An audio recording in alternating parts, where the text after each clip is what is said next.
This is Mark Bell from SuperTraining.tv, Super Training Gym, the strongest gym in the West. This is my boy Stan Efferding pulling 765 for a dubby with no belt. Now he did this a couple weeks ago back at Super Training, and last time he did it with it was much harder for him, and it was a much tougher lift. But let's analyze some of this a little bit. As some of you may know, Stan Efferding is one of the strongest power lifters, one of the strongest raw power lifters of all time. Holds the 275 world record total without knee wraps for the squat and the total. And also, Stan is a professional bodybuilder. And before becoming a professional bodybuilder, he was a amateur porn star. And, in the porn business, he was never quite big enough to advance to the pro level.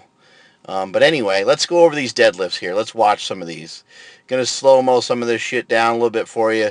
Watch him pull in slow motion. Gets a little rounded, but that's to be expected. The guy's got no belt on, and it's 765 pounds. And some of the point in showing you guys this is the fact that a lot of you guys are starting to send me videos, and I am nitpicking you guys a lot, and that's exactly what it is. It's starting to get nitpicky to a certain extent because you're not going to have great form when you have a great load on the bar. It's just not going to happen. You can try to maintain your form and try to have your form be the best that you can have it. Like there, that's pretty good. It's about as much as you can expect with that kind of weight without a belt, and you can only continue to try to improve upon it.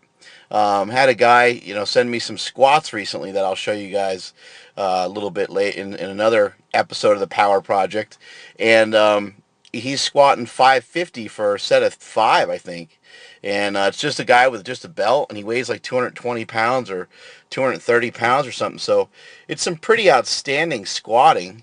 And so, of course, his form is going to deviate a little bit. Just like Mike Teixeira, Mike Teixeira does a max effort squat, and it doesn't look like the prettiest squat in the world, but he gets the job done, and he hammers out big squats. He hammers out big deadlifts. He hammers out pretty good benches as well, and is one of the strongest raw lifters in the world, especially for a drug-tested lifter. But the point is, you get to 90%, 95%, nearly everyone is going to fall apart. But what can separate you is to always work on it and to always realize that you can do better. You can move faster. There's a better way. There's a more efficient way. Can Stan Efferding still improve on these deadlifts? Of course he can. Look at Konstantin Konstantinov, the kind of weights that he's moving around with good form. That's a pretty damn good deadlift. I'd like to see Stan, get into a belt. You might as well wear a belt. Really doesn't make sense not to wear one. I know that he doesn't like to wear one because his waist is very small, and it feels like the belt doesn't catch him all that much. But he might try to convince him to get into a Spud Inc. belt or a Flexier belt. But I think wearing a belt, you're allowed to wear a belt, and you might as well take advantage of it. But let's talk about what he does here a little bit. As he goes to pull, you see him get tension on the bar. He's got himself pretty tight there. He is a little bit on the instep of his foot. If you look here, the knees come in a little bit. But again, this is a huge weight, and certain things are going to happen. But his shoulders, when he started to lift,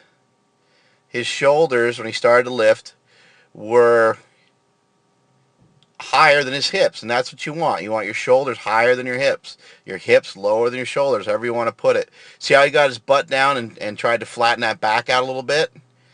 Look at that's pretty flat right there, because he knows once that barbell hits him, even with his strength level, that it's going to have a tendency to want to drive his butt up and round his back over.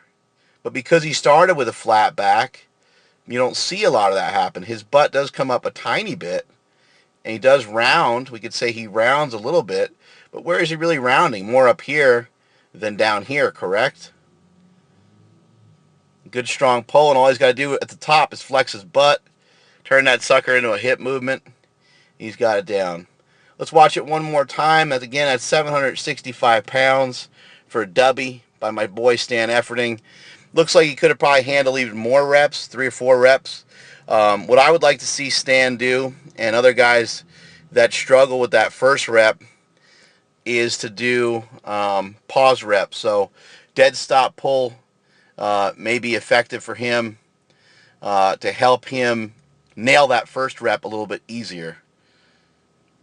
Anyway, good strong pulling by my boy Stan Efferding. Looks like he's not out of the game quite yet. And that is it from supertraining.tv.